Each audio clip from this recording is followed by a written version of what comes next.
Hi there and welcome to Code the Future. Today in the show, we're diving into a robotics revolution that's quietly reshaping everything from factory floors to hospital wards. And it's happening a lot faster than most people realize. And joining me today are two guests that are at the forefront of this transformation. George Chowdhury is an industry analyst at ABI Research, and Winston Leung is a senior manager here at QNX. I wanted to have them on the show today to help decode QNX's Age of the Robot research report and get at the root of some of the big questions that today's top technology leaders are grappling with, such as why does it seem that every industry is deploying robotics at scale these days, and what's tipping it for them? Where are people drawing the line between comfort and concern in their interactions with workplace robotics? And perhaps most importantly, how do we build the kind of trust that turns robots from tools into true teammates? So let's get into it. And Winston, I want to start with you. So maybe you can speak a little bit about QNX's Age of the Robot report, what inspired the research, and maybe some of the different findings that emerged from it. Yeah, for sure. So one of the biggest things about the QNX report is that the timing of it, right? Right now, we're seeing a lot of robots being deployed in manufacturing sites and closed environments, what we call structured environments. And there's a lot of comfort around that, right? It's there for safety, it's there for efficiency, it's there for automation. And robots are being deployed more and more frequently across a variety of different sectors.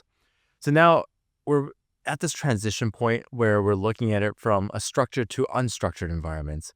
It's more general purpose. You're starting to see them in hospitals, you're starting to see them in restaurants and retail environments. So what we're trying to assess here is what's the comfort level before and then where are we after, right? And with all this being said, we're looking at a transition point in terms of safety. How does safety play into all this and what is the dynamic environments in which robots are being deployed into now? Yeah, gotcha.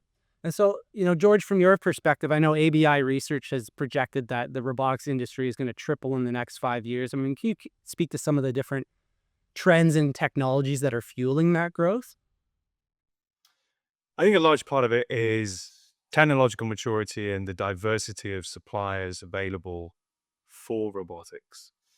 That, along with the perception that the technology is mature, it's ready for the field, and large growth of engineers on the ground who are willing to deploy and support these solutions. So we see that across many verticals, many different form factors, and there's a lot of potential and it's sort of getting started. Gotcha. And what would you say is the biggest misconception out there right now in terms of how people are thinking about the robotics industry? I think we've seen recently the development with large language models, and this seems to be a step change for artificial intelligence. It is a misunderstanding to assume that progress made with transformer models translates directly to progression with machine learning and AI for robotics. This is similarly not the case. More needs to be put into place to achieve integration. So the immediate revolution, it's not around the corner, and quite possibly it will never come.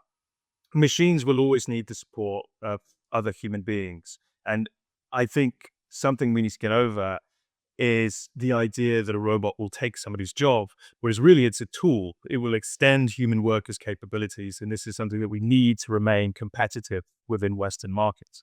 Yeah, no, I think that's a great point, and particularly around, the importance of collaboration in terms of humans and robots and whatnot.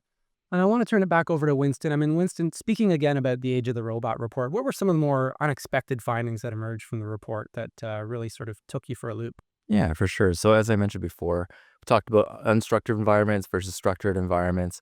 A lot of robots deployed today are in structured environments, so they're completely separated from human beings.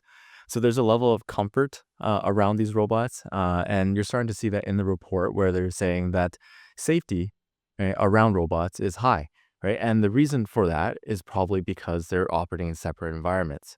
Now, with the changes in the dynamics of general purpose robots and how they're being deployed into society nowadays, I wonder if that comfortability is going to be the same because now the robots are operating in a similar environment as the human beings. Yeah. And to George's point, more collaborative type of applications where robots and humans are working on similar applications and they're working together on or across these different systems. Yeah, gotcha. I mean, George, I guess one of the things that emerged for me out of that report was the fact that people were very comfortable when it came to some of the robots taking over some of the logistics or automated tasks where there traditionally is not a lot of, human interaction. But when it came to things like medical procedures or customer service type applications, there was a lot more reticence and apprehension. I guess my question to you is, how do we build that kind of trust where people are, it's not a second thought in terms of whether or not they're okay with robots taking on those sorts of roles? What are you seeing in your research? I think with all things, it's exposure. I think as we see robots pick up in retail stores doing simplistic AMR jobs, transporting goods around, last mile delivery out on sort of the sidewalk, I think as robotics penetrates other aspects of our lives, we'll become more comfortable with them in sort of critical, uh, critical components of it. Gotcha. Winston, anything that you would add to that in terms of what needs to change or what will change? Yeah, so right now, robots are deployed in very niche tasks. As we see more general purpose or we see more robots being deployed across society and in different environments, the need for safety is going to increase as well. So, what's going to happen is that the industry is currently stuck between a rock and a hard place, right? Right now, there's limited applications where robots are being deployed. But as they become more integrated into society, as there's more robots roaming the sidewalks, flying across the airspace, even being deployed across restaurants and retail locations and whatnot, the more robots that you have, the more risks associated to society there is. So there is this challenge for the industry where safety needs to be integrated into the programming, into the functionality of these systems. Right. And right now, I just don't see it as as as as, as it is there yet. Gotcha. Right. And the reason why is because a lot of these robots are developed with programmable logic, right? It's very sequential. You see this, you stop. You do this, you stop. Right. As robots become more integrated, they're going to be a lot more dynamic. They're going to be a lot more fluid. So instead of stopping, maybe your safety case would be I need to avoid that obstacle. Right. So maybe I need to move around it. So this makes the software much more complicated, right? And much more dynamic in nature. Gotcha. So, I mean, we talked a bit about it, some of the barriers to trust when it comes to, people interacting with robots and whatnot, or being in the same sorts of environments. What do you feel some of the big barriers are for the companies making decisions about deployment currently? What do you think the big the big reasons why they might not consider? Is it cost? Is it that comfort safety piece? What's your perspective, George? So I guess it's kind of absurd that even technology specialists, it's still exposure to a particular technology makes them become familiar with it and become more trusting. And I'm seeing that with large logistics sites. There is, to an extent, this sentiment that they're waiting for another company to go first to demonstrate the value. And then you have the pushback from their systems integrators, the people that usually install robots. So AI resonates with sort of complexity. It doesn't fit well into the traditional revenue models of systems integrators.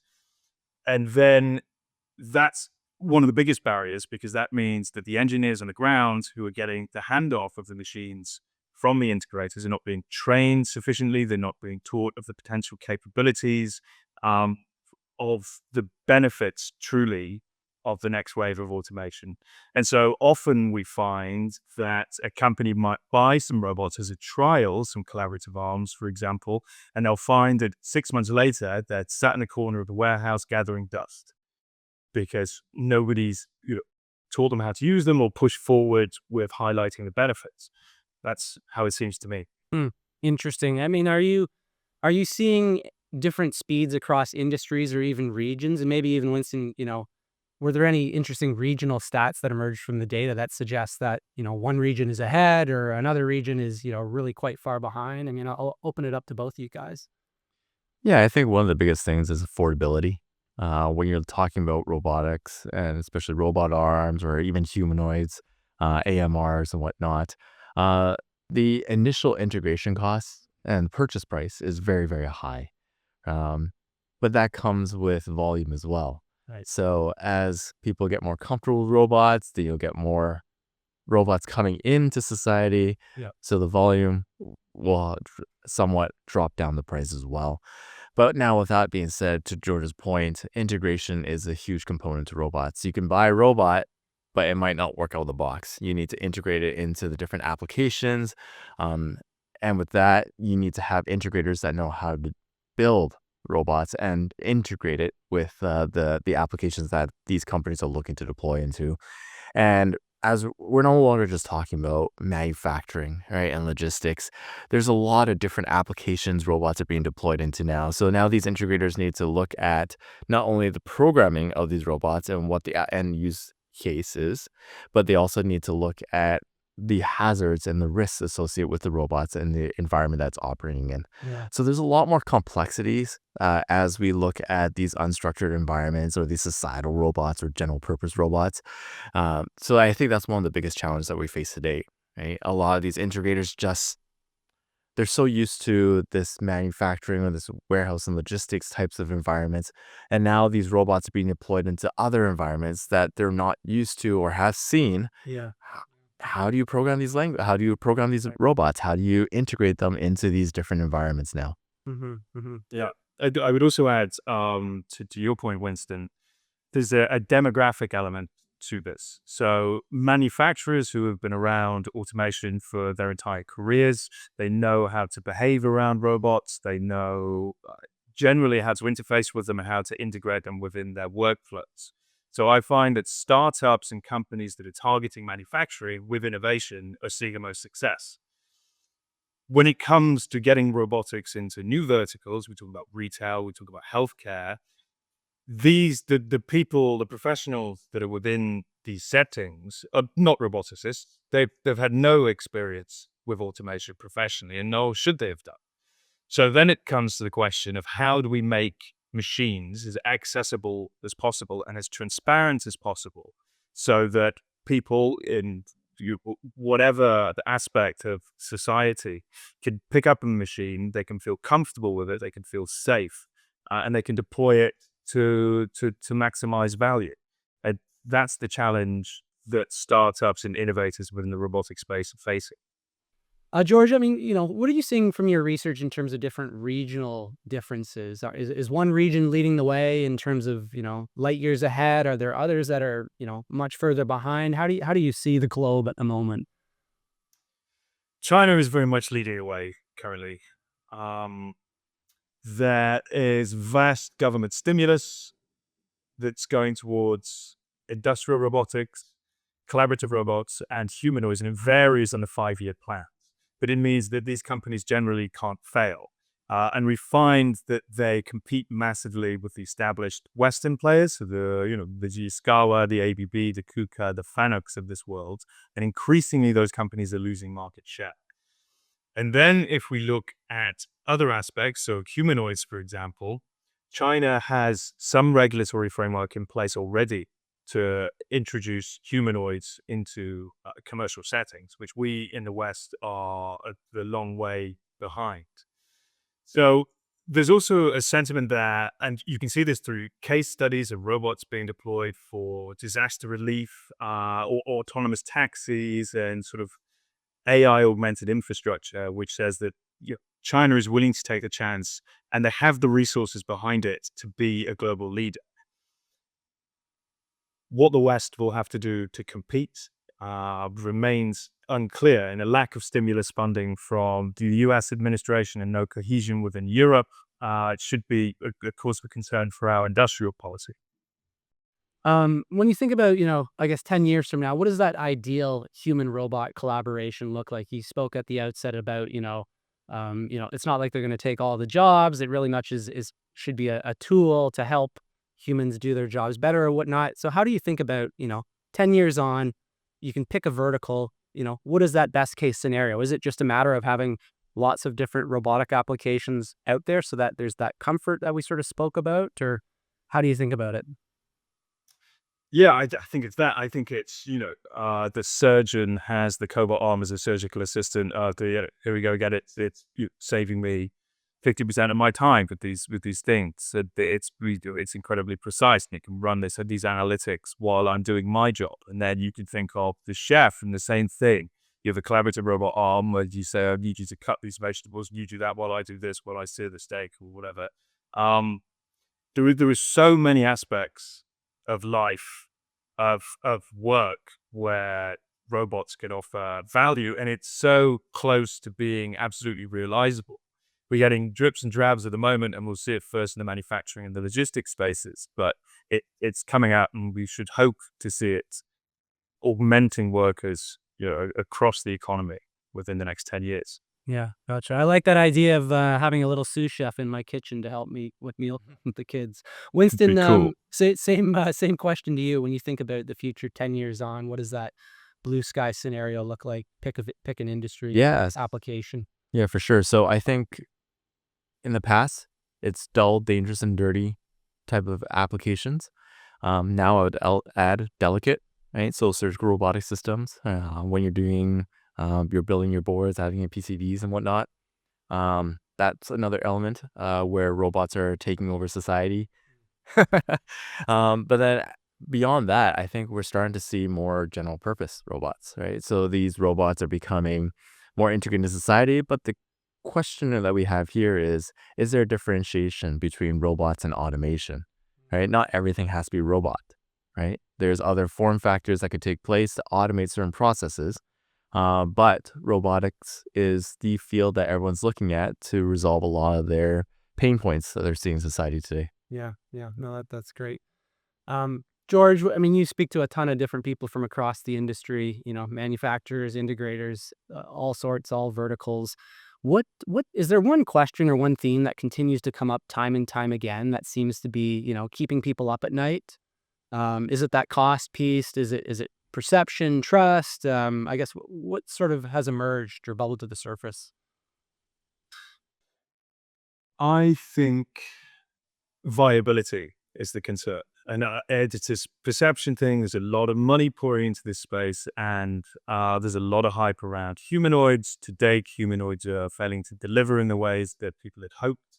So there's this big concern that AI and robotics is illegitimate, that it's not going to deliver in many ways. And you see people pulling back, or not deploying pick and place robots, or quality control inspection with cameras and collaborative robots when they could, and that value is unlockable now. So there is a perception concern, I think, which is significant, and a lot of it starts with the systems integrators, the guys on the ground who introduce their clients, the end users, to new innovation. It's that. A lack of standardization also. I think, Winston, you and I have spoken about this, about a lack of standard integration approach and standard softwares that are used within robots to get them deployed. It tends to be an integrator's favorite, which is an issue because it means you then can't take a product to a different set of integrators. They don't know the technology. So a fragmented landscape and a negative perception of some of the innovation that's taking place, and over-hyping. Yeah, yeah. I mean, Winston, does that ring true to you? Would you echo those sentiments in terms of the integration piece and the overhypeness of things like humanoids or whatnot? Is that what you're hearing as well, and all the people that you speak with? Yeah, 100%. And don't get me wrong, humanoids are very interesting. The form factor is great. Everyone wants a robot to imitate what they look like and what they do. But again, it comes down to general purpose versus specific applications. Robots were always designed for specific use cases, and now we're trying to make them mainstream, which is very, very challenging. And that's with the onset of AI and large language models and whatnot. Everybody thinks that once you have an LLM, you can program any robot to do anything.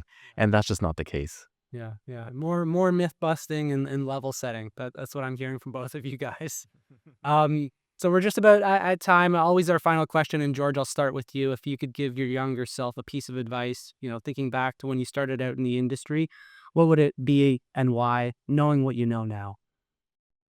Well, I was an engineer, a robotics engineer for a time, and then I would say contribute more to open source projects, because that is where innovation happens, I think. Yeah, That's exciting. And communities of people tied together to achieve the same goal. As an analyst, I would tell myself to spend more time with engineers and integrators and the guys who will actually be implementing this stuff rather than the people investing the money. Interesting. And what about you, Winston? Coming from the software perspective, when you're building these systems, always build it with reliability in mind, safety in mind, and security. These are the top three concerns across the industries, not just in robotics, but any safety critical environments that you're deploying these systems into. So if you're building the system, make sure that you have a strong foundation to build off of, and then make sure that everything that you're building on top of it falls into these three different categories. Yeah, no, great advice. And guys, I mean, I really enjoyed talking with you. It's a very exciting space. You can't go 2 minutes without seeing some story about, a humanoid or a different robotic application. So it's great to be part of such a dynamic industry, and we'll see where it goes. But thank you once again. Thanks for having us. Thank you.